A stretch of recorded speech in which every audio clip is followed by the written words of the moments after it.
bem, tudo bem? Aqui é Rafael Campos e hoje nós estamos agora com a segunda parte do segundo episódio de Respondendo os Inscritos. Então, pessoal, como eu tinha prometido para vocês no episódio passado, estou aqui para responder e continuar respondendo as suas perguntas. Se você chegou até aqui com esse vídeo, eu vou deixar aqui o card na descrição para você ver a primeira parte também. São episódios independentes, então não tem problema você assistir esse primeiro ou outro. Mas acabando aqui, vai também assistir outro episódio, porque tá cheio de informações e um vídeo muito legal, respondendo várias perguntas bem interessantes, beleza? Então, bora lá e sim, bora!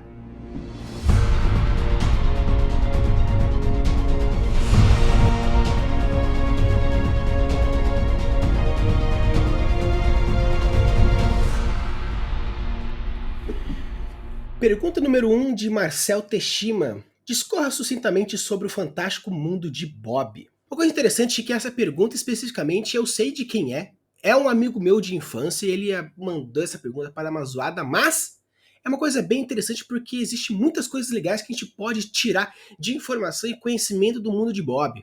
Uma coisa que é bem legal que você pode ver, caso você não saiba, é um desenho que passava antigamente que falava sobre a percepção de uma criança a partir do mundo adulto, seja algumas colocações, seja algumas metáforas, alguns jogos de palavras. Então ele é bem legal, por quê? Porque a história de mundo de Bob monta a história de uma criança que tem o seu mundo transformado a partir das coisas. Mas na verdade, nada mais é do que um dia a dia normal visto a partir dos olhos de uma criança. Então, quando você for assistir o mundo de Bob, você vai ter essas percepções diferentes porque tende a ser um pouco do nonsense. Mas por quê? Porque é um ponto de vista a partir daquela pessoa, daquela criança. Então, uma coisa que é bem interessante, caso você queira utilizar desses conhecimentos, seria, número 1, falar sobre a percepção de mundo. Então, quando você vai montar uma história, criar um world building, você tem que pensar também qual que é a percepção de mundo daquela criatura, daquela criação que você está fazendo a partir de alguma coisa. Então, na hora de você construir, por exemplo, uma religião, qual é a percepção de mundo daqueles seres que vão desenvolver aquela religião? Quando você vai, por exemplo, criar uma lenda, ou um artefato, ou uma disputa política, qual é a visão de mundo, qual é a percepção de mundo daqueles que estão interagindo naquele momento? Então, caso você queira entender mais ou menos como funciona, assista um pouco dos alguns episódios, tem no YouTube, é muito fácil de você encontrar. E assim você vai perceber como, por exemplo, você pode usar alguma coisa abstrata na literalidade. Você pode utilizar algumas percepções, como por exemplo, alguns jogos de palavras de uma forma um pouco mais muito ou um pouco mais pouca. Então perceber essa percepção de mundo, entender essa percepção de mundo é algo muito importante para construir o seu mundo. E no Fantástico Mundo de Bob é algo que é bem interessante porque ele joga com essa brincadeira. Número 2, falar da lógica estabelecida.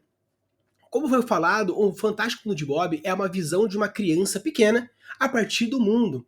Então qual que é a lógica que você vai estabelecer isso? Algo que vai ser superado e transformado a partir da imaginação de uma criança. Então essa é a lógica do seu mundo. E com isso você percebe que no decorrer de todo o episódio, quando está fora da cabeça do Bob, a lógica estabelecida qual é? A lógica real, algo que se passa no dia a dia dos Estados Unidos, normalmente no mundo normal. Porém, quando entra na cabeça da criança, a lógica estabelecida qual que é? Estou dentro de uma mente de uma criança criativa, superativa e tudo mais. Então, tudo que vão ser criado vai ser a partir dessa questão da transformação da realidade para uma realidade infantil. Então, quando você for criar o seu mundo, estruture qual é a lógica que você vai utilizar naquilo e não quebre. Porque isso você vai entender um momento de um momento de outro. Por exemplo, você vai construir uma história onde o mundo se passa no mundo real, porém, existem momentos que passam na cabeça do personagem principal, e essa cabeça, por exemplo, é esquizofrênica. Qual que é a lógica estabelecida nesses momentos?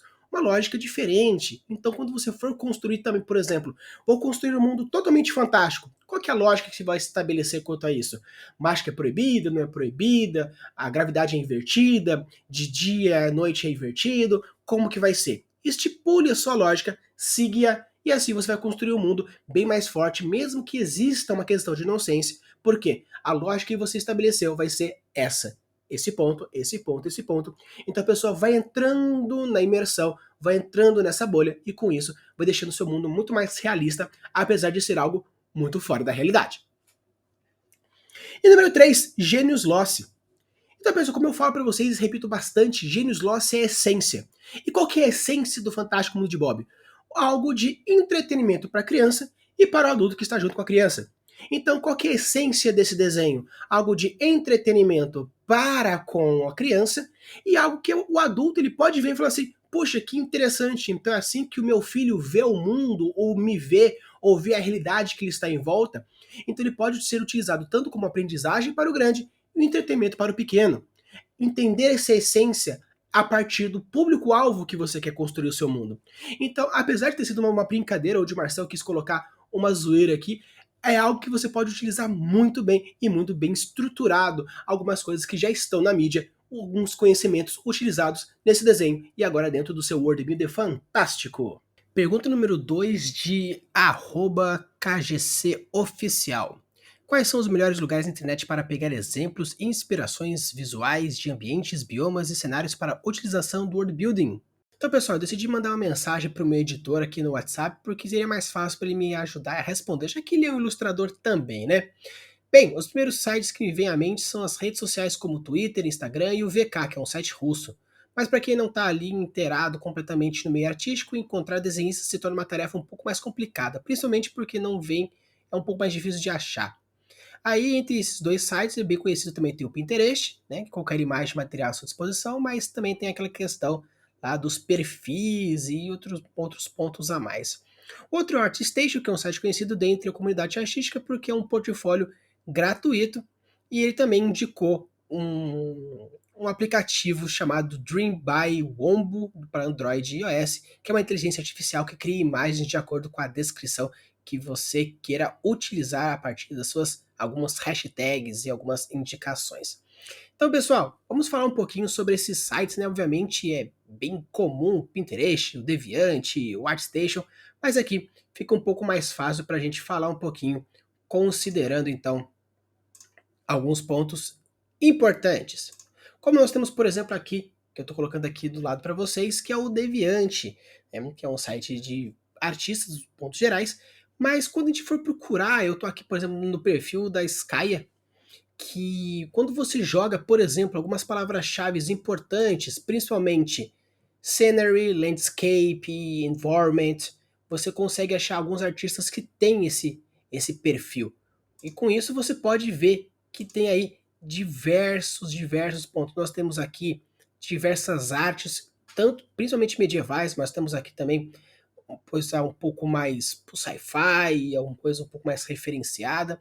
Então, utilizar aqui, por exemplo, o Deviant também é algo muito legal, muito importante para você fazer essa associação de imagens. É um site assim de diversos pontos, mas caso você queira word building, realmente scenery, environment, landscape são palavras-chave importantes para vocês procurarem.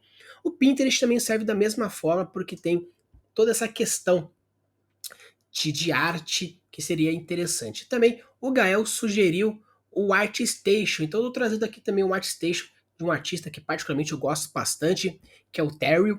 Ele não é tanto de world building, mas assim, relacionado a criaturas, é algo muito legal que vale tipo muito a pena vocês darem uma olhadinha, porque ele traz diversos pontos conceituais das criaturas, dos mundos, e o legal é que ele também aborda a parte anatômica da criatura. Então você pode ver os conceito arts, tanto que dos desenhos, mas também tem a parte esquelética, muscular e a estrutura como um todo. Então, eu sugiro vocês darem uma olhada também no Terry, tanto a Skya quanto o Terry e outros artistas que eu costumo dar uma futricada aí. Eu vou deixar aqui no link na descrição para vocês darem uma olhada e prestigiarem esses artistas. Então, pessoal, caso vocês queiram uma coisa um pouco mais autoral, uma coisa mais seu, eu vou sugerir aqui esse site aqui para vocês, que se vocês olharem, nós temos aqui um desenho do lado esquerdo e uma arte artificial do lado direito. O que acontece? Você, a partir da inteligência artificial do site, você vai fazer um desenho e no final ele vai criar mais ou menos a partir daquilo que você criou também. Então eu também vou deixar aqui o site na descrição para vocês darem uma olhada e também tem como vocês baixarem o beta a partir do NVIDIA, beleza? E para finalizar última indicação que o meu editor Gael sugeriu é o Dream to Wombo. Então vocês baixem o aplicativo e é bem legal. Eu vou até deixar aqui na tela para vocês algumas imagens que é possível gerar a partir dos hashtags que ele foi colocando para dar como exemplo e mandando para a mãe. Beleza? Então, próxima pergunta. Pergunta número 3 de Fernando Silva.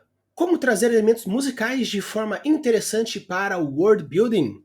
Então, Fernando, essa é uma pergunta delicada quando a gente fala de literatura. Porque quando a gente fala de música, a música é uma percepção sonora que vai nos nossos ouvidos, interage com o nosso cérebro e cria ações e reações, sentimentos e emoções. Então, quando a gente fala de música que é som e texto escrito, existem algumas certas incongruências que é um pouco difícil de você estabelecer. Mas para não ficar uma resposta muito vaga de falar assim, então é difícil e tudo mais, vou trazer alguns pontos importantes e interessantes que você pode abordar na hora de você construir o seu world building escrito, ok? O primeiro ponto é estudar os instrumentos. Estudar o instrumento serve para quê?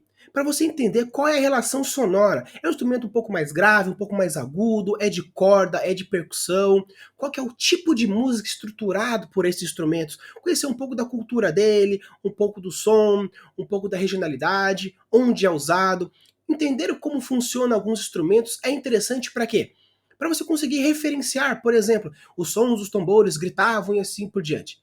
Então você pode colocar alguns pontos interessantes aqui e ali, utilizando os instrumentos que você vai estudando aos pouquinhos. Puxa, um quarteto de cordas, ou percussões diferentes, ou instrumentos de sopro, entender um pouquinho como funciona a questão da nomenclatura, história, regionalidade e o som utilizado a partir desse instrumento. O ponto número 2 que eu trago para você é você estudar a música.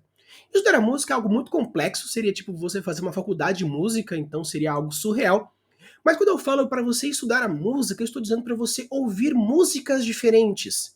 Não apenas só rock, pop, mas também algumas músicas típicas de alguns países diferentes. Entender um pouquinho qual que é o tipo da personalidade da música, se ela é mais animada, mais introspectiva, que tipo de instrumentos é utilizado nesse tipo de música, então entender um pouco dessa questão da regionalidade aqui, ali, e seguindo para frente e para trás. O terceiro ponto está diretamente ligado ao tópico 2, que é estudar os festivais. Quando a gente fala de festival, muitas vezes está ligado à cultura, com a música, com o evento, com a história, com a sociedade.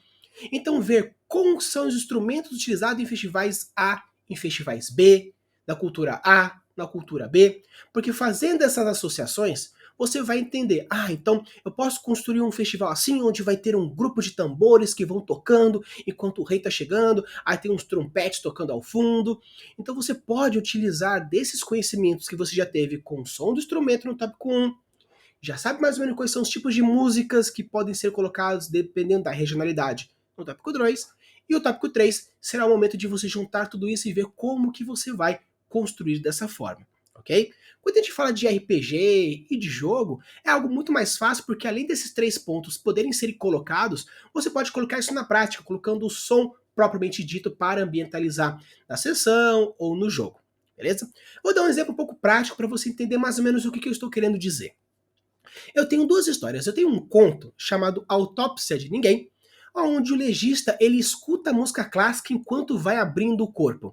E eu vou citando qual é o nome da música, qual que é o compositor que está tocando e quais são as sensações e as reações dele enquanto está ouvindo a música e vai se adentrando dentro da autópsia propriamente dita. Então você pode, por exemplo, colocar algumas músicas que já existem e com isso mostrar algumas percepções, porque a pessoa que viu, putz, é a música tal, do autor tal, do compositor tal, ela pode, por exemplo, enquanto está lendo, ouvir a música para tentar emergir um pouco mais. Ou até mesmo depois ouvir a música e falar assim, nossa, então era isso que ele estava ouvindo enquanto fazia a cena A, B, C ou D.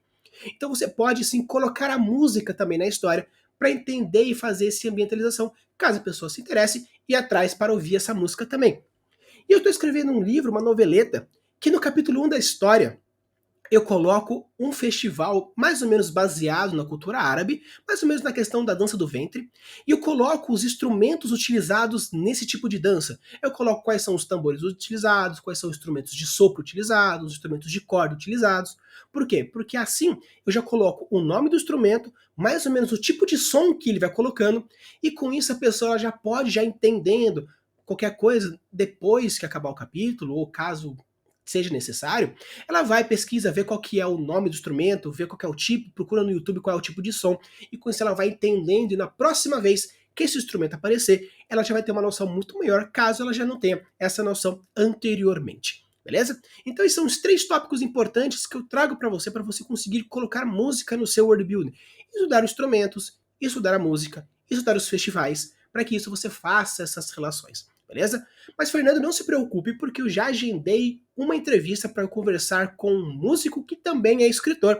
Então, com certeza, ele vai dar muito mais dicas e muito mais elementos, porque ele é o bom das 2 áreas. Beleza? Então, não deixe de deixar um like, se inscrever, porque quando sair esse episódio, vai ser esse momento especial e o YouTube vai notificar você. Então, seja como o Fernando, dê o like, se inscreva, porque vídeos toda semana sobre criação de mundos, world builders, entrevistas e tudo mais, só aqui no Craftando Mundos. Pergunta número 4 de Reginaldo Ribeiro. Como transformar um mapa mundi plano em esférico? Como compensar a perca do espaço nos polos? Fale também a respeito da escala, por favor. Então, Reginaldo, vou responder a sua pergunta em 2 pontos. Primeiramente, eu vou responder a segunda parte, porque ela é um pouco mais fácil, depois a gente vai para a sua primeira, beleza? Quando a gente fala de escalas, por exemplo, a gente tem que entender primeiramente sobre projeções e escalas. O planeta Terra ele é redondo. Então, transformar algo redondo em algo plano no mapa, você precisa colocar algumas projeções cilíndricas, de Mercator, seja de cone, seja circular. Então, em algum momento vai ter algum tipo de distorção. Por quê? Porque não tem como fazer algo que você transforma uma esfera em algo plano. Então, necessariamente, transformar algo plano em uma esfera também é uma coisa um pouco complicada. A gente tem que trabalhar com modelagem 3D e alguns programas relacionados a isso. Tá? Mas voltando ao primeiro ponto. Quando a gente fala de escalas, você tem que entender primeiramente qual é o ponto de abordagem. Aonde você quer ir. Que nem, por exemplo, na pergunta lá do primeiro episódio que falava sobre as viagens, a escala de viagem está diretamente proporcional ao quanto você quer mostrar. Então, se você quer uma viagem de 50 dias, qual que é a velocidade que você tem nesse ponto, de um ponto a outro? Por isso eu consigo entender a questão de escalas de proporção. Então, quando você for pegar as escalas, primeiramente você teria que pensar o seguinte: qual é o tamanho que é o seu planeta real, qual é o tamanho do seu ponto, e assim, por consequência, você faz o seu mapa. Se o seu ponto não é tão grande, você pode fazer escala de 1 para 1, de 2 para 2, de 1 para 1000, depende muito do nível de detalhamento com a quantidade de tamanho. Se o negócio ele é muito grande e você quer fazer um nível de detalhamento muito grande, você tem que fazer vários pequenos pedaços para que seja essa escala menor, 1 para 1000, para 5000, para você conseguir detalhar um pouco mais. Porque 1 centímetro no mapa vai equivaler a 5.000 metros ou 5 quilômetros. Então, 1 centímetro de mapa corresponde a 5 quilômetros. Uma casa ficaria um ponto dentro do seu mapa. Então você precisa entender qual é o nível de detalhamento do seu mapa antes de definir as escalas. Tá? Esse é o primeiro ponto. Agora, para construir um mapa escalonado, você tem que entender a teoria do shrink e do expand. A técnica do expand corresponde o quê? O seu mapa ele é praticamente um mapa de proporções reais, então entre um ponto e outro você pode expandir de maneira proporcional. Um deserto com uma área mais fria, talvez seja interessante colocar alguns pontos de transição de um ponto a outro. O que seria então shrink? É quando você puxa o mapa um pouco mais para concentrado, ele fica menor, então as distâncias entre um ponto e outro se tornam menor. Não tem tanto problema você usar o expand ou shrink, dependendo da maneira que você quer abordar. Porque mapas são representações, beleza? Então esse é o ponto primário para você entender a questão das escalas. A dimensão do seu mapa com o seu nível de detalhamento e também o quanto você quer mostrar daquilo. Na questão das distorções de polo, distorções de mapa, então aí depende de o que você quer mostrar. Se você quer transformar um mapa mundi redondo em um mapa aberto, você vai ter distorções, não tem como não ter. Porque você está transformando algo redondo em algo reto. Então em algum momento vai ter distorções porque nós estamos falando de uma bola. No caminho inverso, é possível fazer isso? É. Com um nível de distorções pequenas? Até sim. Existe um programa chamado Gplates. Eu vou deixar aqui também, enquanto eu vou explicando, um vídeo ilustrativo para vocês irem vendo, que ele é um aplicativo que você vai construindo as relações a partir de uma esfera e você vai fazendo as conexões. Só que o detalhe é o seguinte, você precisa anteriormente já ter construído um mapa plano. Pelo fato de você ter construído já o mapa plano, vai acontecer alguns momentos de haver distorção. Então você tem que entender que algumas coisas vão ter que ser modificadas, ampliadas ou diminuídas, porque você está transplantando o seu mapa que era plano em um planeta esférico. É difícil você que nunca fez do mapa já construir já um mapa esférico já no próprio Gplate, mas é possível ser feito. Porém, a interconexão dos Gplates com, por exemplo, um CorelDRAW é algo assim estupidamente necessário, porque no final das contas, você vai mandar para o seu leitor, para o seu jogador, para aquele que tem a construção do mundo, um mapa plano. Então você vai novamente voltar. A não ser que a pessoa também tenha programas de modelagem, que você consiga mandar o programa e consiga fazer um 3D e gire o planeta, mas de uma forma geral, se você não vai transformar isso num jogo eletrônico, um videogame ou um jogo de computador, uma estrutura em 3D de um mapa circular talvez não seja de muita necessidade. Mas sim, o Gplates é muito legal e muito importante você entender como ele funciona para conseguir fazer essas transposições. Caso vocês achem interessante a partir dos vídeos base que eu estou deixando aqui para vocês verem enquanto eu vou explicando, achar bem legal isso, eu posso sim fazer um vídeo tutorial mostrando mais ou menos como pode ser feito um Gplates, coisa um pouco mais tradicional, um pouco mais inicial para aqueles que quiserem já ir brincando, beleza? Então, Reginaldo, quando você for pensar no nível de escalas, primeiramente pense ao nível de detalhamento, o quanto você quer mostrar, porque quanto mais detalhado você tem que fazer mapas muito maiores para você pegar umas escalas um pouco menores e assim conseguir mostrar detalhes, e o quanto você quer mostrar do seu mundo para saber se você vai fazer um expand ou um shrink a partir da sua necessidade. E quanto a transformar um mapa plano em um mapa esférico, eu sugiro o aplicativo Gplates, vai ter aqui o link na descrição para você já ir vendo. Tem alguns tutoriais já no YouTube, caso você já queira ver, até dos canais que eu indiquei lá em alguns episódios atrás, falando sobre canais que eu indico. Alguns desses canais já fizeram alguns tutoriais, mas é em inglês, então talvez seja um pouco difícil você acompanhando, caso não tenha o inglês já supimpa, beleza? Então essa é a dica que eu tenho, espero que tenha gostado e para a próxima pergunta. Pergunta número 5 de Valdenice Cerqueira. Quais são os pontos mais importantes quando você vai criar uma academia de magia no seu world building? Como escapar do clichê? Valdenice, eu vou trazer alguns exemplos, porque quando a gente fala academia de magia, provavelmente você deve ser alguém que manja bastante de animes, ou caso não, tem alguma certa influência ou algum tipo de gosto sobre isso. Então, para explicar um pouco melhor o que você quer dizer, as suas perguntas, eu vou trazer alguns exemplos de alguns animes que trazem um pouco essa questão. Boku no Hero Academia, Naruto, seja Naruto normal ou Naruto Shippuden. Hakudai Kishi no Cavalry, Hoku Denashi Majutsu Koshu de Akashiki Records, Mahou Kakouka no Hitetsu e Zero no Tsukaima. E obviamente quando a gente fala um pouco fugindo de animes, nós temos o Harry Potter, nós temos o Percy Jackson, e o Percy Jackson não é necessariamente uma questão de um mundo relacionado a uma academia de magia, porém é um pouco de academia, um pouco fantástico, então entraria um pouco nesse quesito. Então quando você vai construir uma academia mágica, você está propondo uma estrutura já pré-feita. Nós temos o quê? Professores, alunos, matérias, rivalidades, festivais. Então você é um pouco difícil fugir desse estereótipo. Mas o ponto é que, quando a gente fala sobre clichê, não é uma coisa muito ruim, não é alguma coisa que você pode falar assim, nossa, clichê é ruim. Clichê é ruim quando mal feito. Porque muitas histórias acontecem há tanto tempo e tem tanta gente construindo que até mesmo o novo e o inusitado também é clichê. Por exemplo, o vilão na verdade era o mocinho. Nossa, é uma puta reviravolta. Já virou clichê. Ou, o vilão é sempre o vilão. É uma reviravolta porque fugiu do clichê anterior, mas esse já é um clichê básico. A menina que é apaixonada na verdade vai trair ou não vai trair. Então assim, existem muitos pontos clichê, porque já existem tantas histórias, tantos autores, que dificilmente você vai conseguir achar uma coisa totalmente inusitada dentro de uma plot. Talvez a forma de você escrever, talvez o ponto que você vai abordar seja algo inusitado. Porém, a reviravolta, a plot, com certeza você vai encontrar uma história ou outra, um filme ou outro que vai ter esse ponto.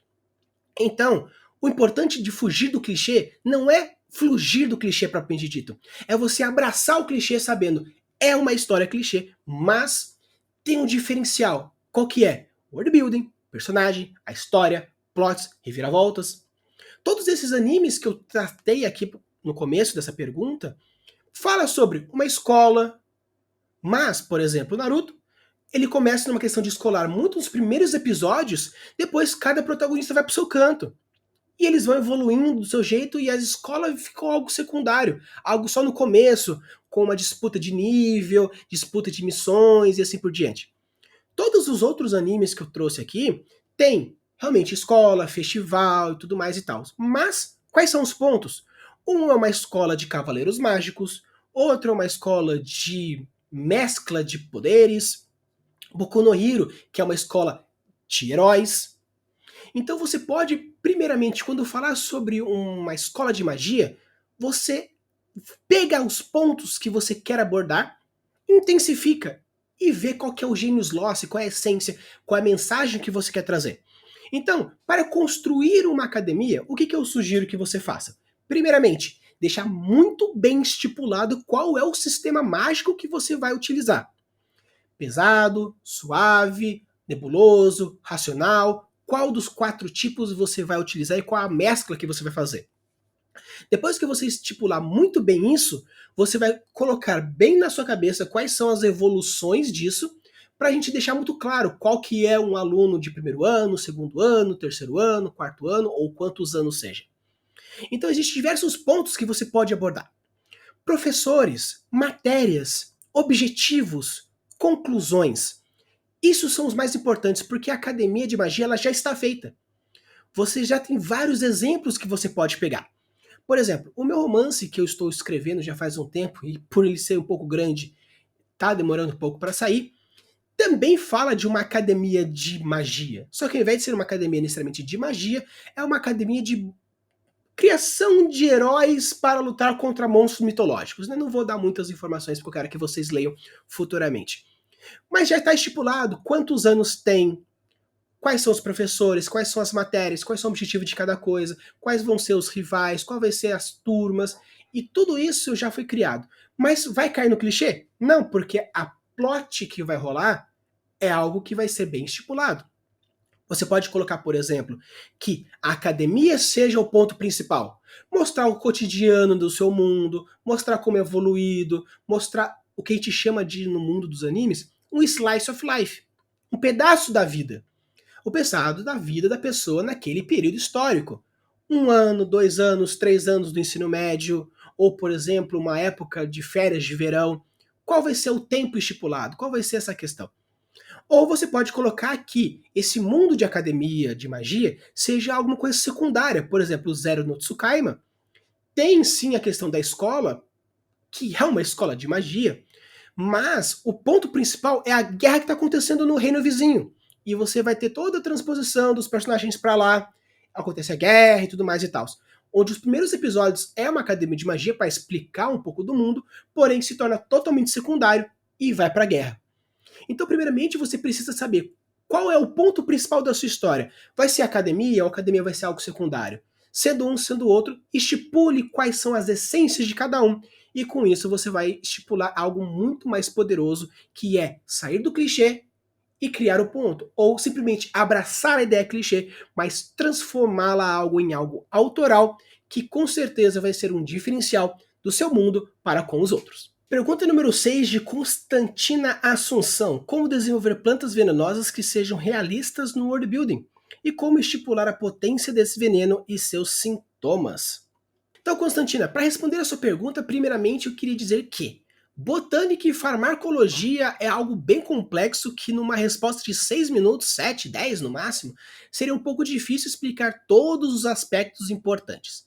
Mas para a gente estipular uma planta, venenosa ou não, nós temos que entender que as plantas são feitas de raiz, caule, folha, flor e fruto, caso seja uma angiosperma. Existem diversos tipos de plantas, nós temos briófitas, pteridófitas, angiospermas, gimnospermas, que eu não vou entrar em todas essas plantas, todas as caracterizações, porque eu ficaria aqui 3 anos do ensino médio para explicar todas essas questões botânicas. Mas o primeiro ponto importante que você precisa estipular na hora de construir a sua planta é algo que também é feito na hora de construir a sua fauna, que é qual é o ambiente que ele vai estar. Existe uma relação direta entre fauna, flora e meio ambiente. Qual é o clima, porque tudo isso está interligado. Então, quando você for estipular a sua planta, ela é uma planta aquática, ela é voadora, ela está dentro de um vulcão, é uma floresta, é um campo, é um deserto. Onde vai estar essa planta? Por quê? Da mesma forma que os animais, as plantas elas têm que ter sistemas de adaptabilidade para sobreviver naquele ambiente. E a partir desse desenvolvimento, você vai construir a sua planta fantástica. Se é uma planta de deserto, quais são as plantas de deserto? São caules, que têm uma estrutura bem aquosa, tem espinhos para que a fotossíntese ela seja muito mais feita no caule, não na folha, para que não tenha uma dispersão e uma perda de água, raízes gigantescas para encontrar possíveis lençóis freáticos no fundo, ou alguma forma de conseguir o orvalho da manhã. Uma planta, por exemplo, de uma floresta, como por exemplo a floresta amazônica, onde as folhas são gigantescas, os troncos são enormes, as raízes são um pouco mais superficiais para pegar o humus do solo mais superficialmente. Então, o primeiro ponto na hora de você construir a sua planta seria o quê? Descubra qual é o ambiente que ela vai estar e tente fazer uma pesquisa rápida. É um ambiente mais de floresta? Quais são mais ou menos as plantas de floresta? É de deserto? Quais são as plantas de deserto? É subaquático? Então, quais são os tipos de plantas, alguns tipos de algas, por exemplo? Como que funcionaria esse tipo de coisa? Ou alguma floresta que seja de transição, ela de mangue, por exemplo, que você pode pegar uma floresta que tem momentos secos, debaixo d'água, meio termo. Então, estudar um pouco de qual é o ambiente que ela vai estar, assim você pode fazer as associações das suas plantas. Esse é o primeiro ponto e o mais importante na hora de construir essa planta fantástica, venenosa ou não. O segundo ponto na hora de construir é identificar quais são os elementos fantásticos daquela planta e tentar ao máximo fazer alguma justificativa, seja para plot, seja para o seu sistema mágico, ou seja para o meio ambiente. Então, por exemplo, eu quero fazer uma planta que voa. Beleza, como ela consegue os nutrientes? Ela consegue os nutrientes a partir da parasitas, né, dos parasitas que ela vai pegando no ar, ou dos microambientes, ou dos insetos, ou uma planta carnívora. Então você vai tentando justificar algumas pontos, algumas formas que vai trazendo essa questão. Então, o segundo ponto importante que eu quero dizer é pegar essas estruturas e justificar caso sejam fantásticas. O terceiro ponto é você estipular aonde vai ser o veneno, agora já adentrando um pouquinho nas suas plantas venenosas. Vão ser nas folhas, vão ser nas flores, vão ser nos frutos, raízes, no caule, nos espinhos. Por quê? Porque quando a gente for entrar na parte de venenos, você tem que entender como que é a forma que a planta vai colocar o veneno naquele ser vivo. Por exemplo, a roseira onde o veneno se encontra no caule, nos espinhos, então precisa ter a perfuração. A urtiga, que é nas folhas, ou um fruto venenoso, ou uma flor que libera um aroma venenoso. Então você estipular aonde vai ser, em que estrutura da planta vai ser, para você criar assim um mecanismo de dispersão e inoculação do veneno naquela pessoa, naquele ser, ou o veneno propriamente dito. Beleza? Então, estipular qual é o ponto da planta. É no caule? É na raiz? É na folha? É na flor? É no fruto? É a planta inteira? Cada pedaço da planta tem um veneno diferente. O próximo ponto, agora entrando no veneno, adentrando um pouquinho na farmacologia, é entender que existem diversos tipos de venenos. Pegando um pouco como exemplo os venenos de cobra.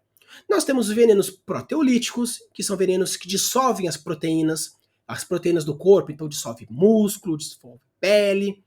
Nós temos venenos, por exemplo, lipolíticos, que destroem a gordura. Não apenas a gordura mesmo das células, mas sim a película, a membrana da célula, que também tem gordura, vai destruindo essas gorduras, vai estourando as células.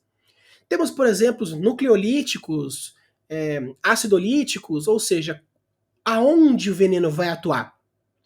Na célula, em algum órgão? É um veneno que atinge o coração, o cérebro ou a célula propriamente dita? Ou é um veneno diferenciado que tem uma certa inteligência química?